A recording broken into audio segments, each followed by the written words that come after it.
2 dead, conflicting accounts, and a sudden retreat. Trump signals de-escalation after fatal immigration shootings in Minnesota. President Donald Trump said his administration would de-escalate a little bit in Minnesota after 2 U.S. citizens were killed by federal immigration officers in less than a month, igniting protests, bipartisan outrage, and mounting questions about what really happened on the ground. Bottom line, it was terrible. Both of them were terrible, Trump said in a Fox News interview Tuesday.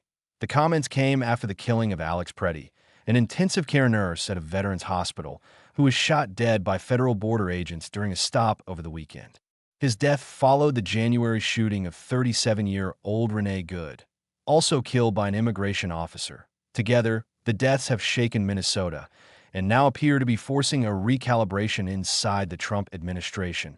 Speaking to reporters before a rally in Iowa, Trump called Pretti's killing a very unfortunate incident, but added a remark that immediately drew criticism. He shouldn't have been carrying a gun. When asked whether he agreed with officials who labeled Pretti a domestic terrorist, Trump said he was unaware of that characterization. That label, however, came directly from Homeland Security Secretary Kristi Noem, who said shortly after the shooting that Pretti wasn't there to peacefully protest and accused him of domestic terrorism. The Department of Homeland Security initially claimed agents fired in self-defense after Pretti resisted efforts to disarm him, saying he was brandishing a weapon, but that version of events is now under serious scrutiny. Eyewitnesses and local officials say Pretti was holding a phone, not a gun, when he was shot.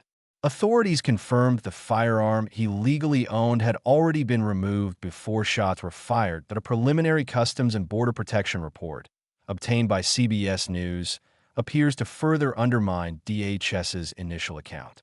The report states that 2 agents opened fire and makes no mention of Pretti reaching for his weapon as pressure mounted. DHS quietly removed the Minnesota mission's leader, Border Patrol official Gregory Bovino, and replaced him with White House border czar Tom Homan.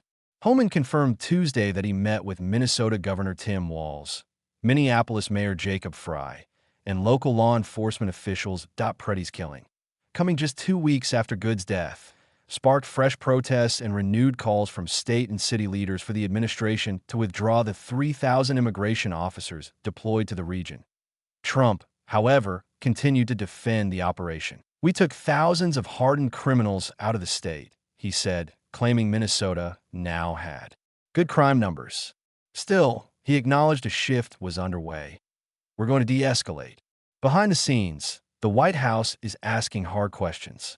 Senior aide Stephen Miller said DHS had been instructed to use extra personnel for fugitive operations and to act as a buffer, not to directly engage protesters. "We are evaluating why the CBP team may not have been following that protocol," Miller told CNN. Calls for an investigation have come from both parties, including Vermont Governor Phil Scott and Republican Senator Pete Ricketts of Nebraska. The nation witnessed a horrifying situation this weekend, Ricketts wrote on X, calling for a prioritized, transparent investigation.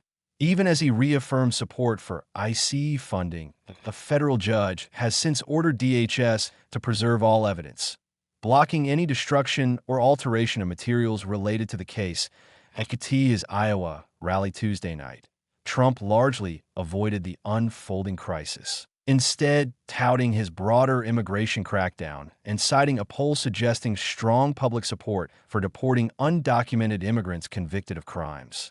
But in Minnesota, the questions remain, and the political fallout is only beginning.